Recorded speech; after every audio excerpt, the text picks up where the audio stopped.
Selamat datang di Geniopedia. Hari ini kita bakal jawabin pertanyaan yang Sobat Sabi sering tanyain. Nah, jawaban kita bakal dicocokin sama jawaban dari ahli.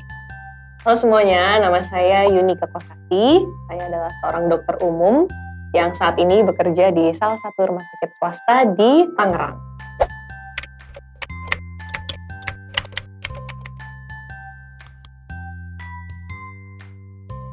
Nah, ini dia nih yang kalian sering cari, sistem pencernaan pada manusia. Kita coba buka yang pertama.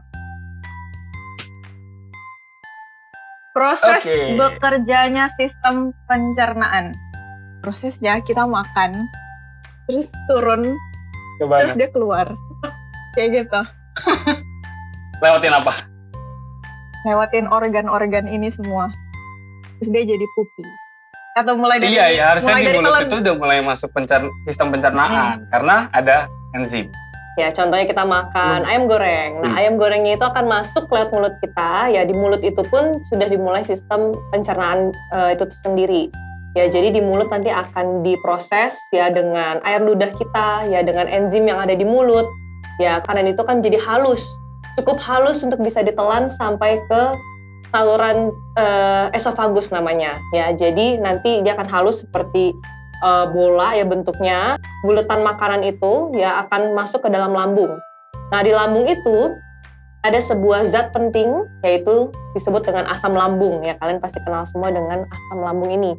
Asam lambung penyakit ya? Itu mah. Oh iya.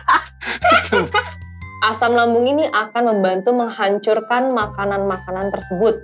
Dan kalau ada bakteri, ada kuman apapun, biasanya akan hancur dengan asam lambung ini. Kemudian dari lambung kita akan masuk lagi ke proses di usus halus. Di usus halus ini makanan menjadi lebih kecil-kecil lagi.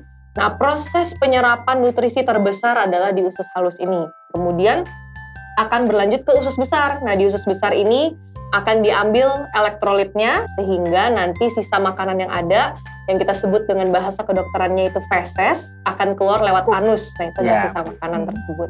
Oke lah, oke. Bener weh. Kita coba yang kedua ya. Oke. Kapan sistem pencernaan bekerja? Hah? Waktu masuk mulut gak sih tadi? Waktu makan.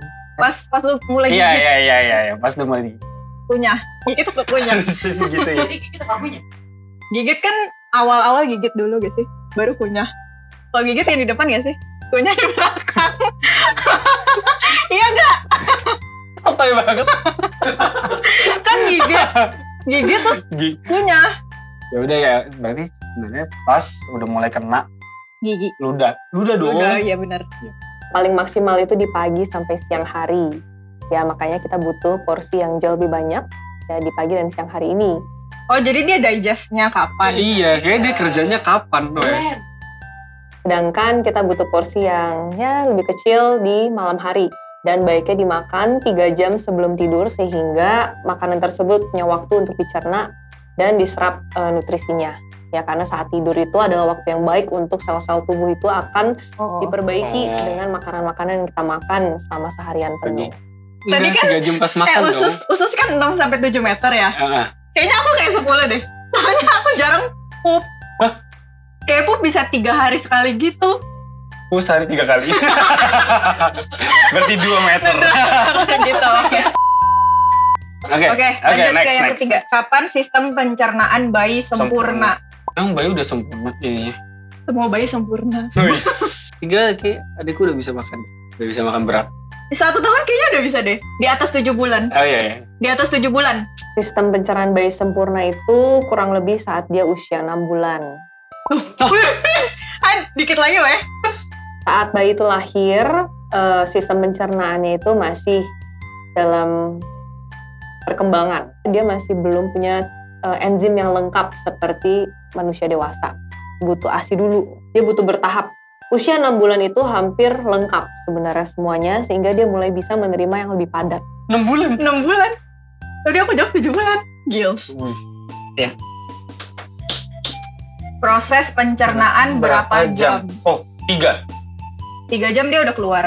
Pede. Tapi kalau kayak aku yang jarang pup, lebih lama. Kalau di mulut sendiri pasti langsung ya. Langsung? Kan di mulut. kerongkongan pun juga langsung lewat. Nah, butuh waktu di lambung. Ya, lambung itu kurang lebih 2-5 jam ya biasanya. Bener lah kita ya. Oh ya oke lah. Generalize kurang lebih 3 jam lah di lambung itu. 3 jam. Makanya menyimak. Ya makanya kenapa kalau kita habis makan jangan langsung aktivitas berat. Ya karena dia butuh proses di lambung. Setelah dari lambung di usus halus kurang lebih bisa 6 jam. Ya 4-6 jam di usus halus. Kemudian di usus besar sendiri yaitu bisa 10 jaman. Nah total di usus semuanya itu bisa 10 sampai 73 jam. Nih itu tergantung dari makanan-makanan yang kita makan. 73 dia bilang. Hah?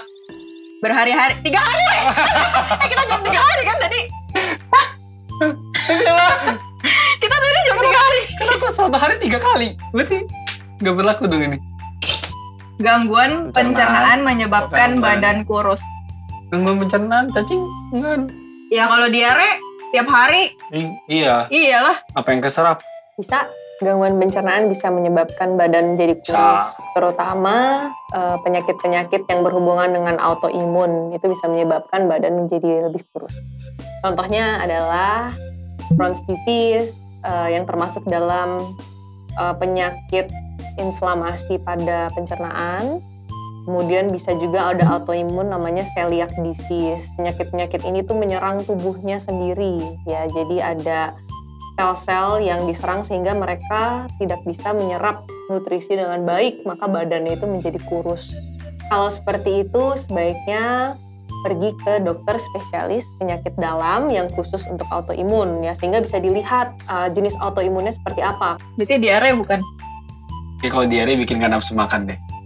Autoimun. Autoimun, ya. Iya. Oke, berarti salah. Berarti kita bukan diare, bukan diare sama Sami. Jadi jawabannya autoimun, tapi benar bisa buat kurus. Sendawa pada sistem pencernaan. Gitu kan? Iya, bisa sendawa dibuat-buat kan? Coba.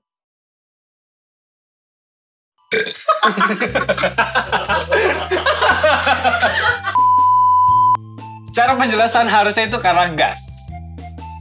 Iya. Jadi bukan sistem pencernaan. Bisa, karena kan pasti asam lambung itu dari proses sistem pencernaan itu ngasilin gas. Karena orang yang mah juga bisa gastritik. Lah pokoknya. Iya. Ya makanya jadi kayak bergas gitu. Bergas. Habis itu bisa antara kentut atau enggak sendawa. Jadi sendawa itu atau kita sebut biasanya dengan burping. Ya itu biasanya karena ada udara yang berlebihan di lambung ya, dan dia butuh untuk keluar ya ke bagian kerongkongan, kemudian ke mulut, kemudian ke udara. Kalau misalnya kita banyak makan makanan yang mengandung gas, contoh soda, nah itu biasanya orang akan jadi sendawa ya atau burping. Atau misalnya dia memang punya asam lambung yang terlalu banyak. Asam lambung itu kan juga menghasilkan gas. Nah itu akan membuat dia akan bisa burping ya atau sendawa tersebut. Nah sebenarnya untuk mekanismenya sendiri adalah ketika kelebihan banyak gas di lambung ya maka ya otot itu akan rileks ya, kemudian udaranya bisa keluar ke atas. Jadi ketika ada gas yang terlalu banyak ya dia akan bikin ototnya itu juga bisa rileks dan dia akan bikin udaranya akan keluar. Nah itu yang disebut dengan sendawa atau burping. Berarti kalau makan, kita sambil makan angin. Ya kan? Makanya kita burp. Kayak nggak gitu deh.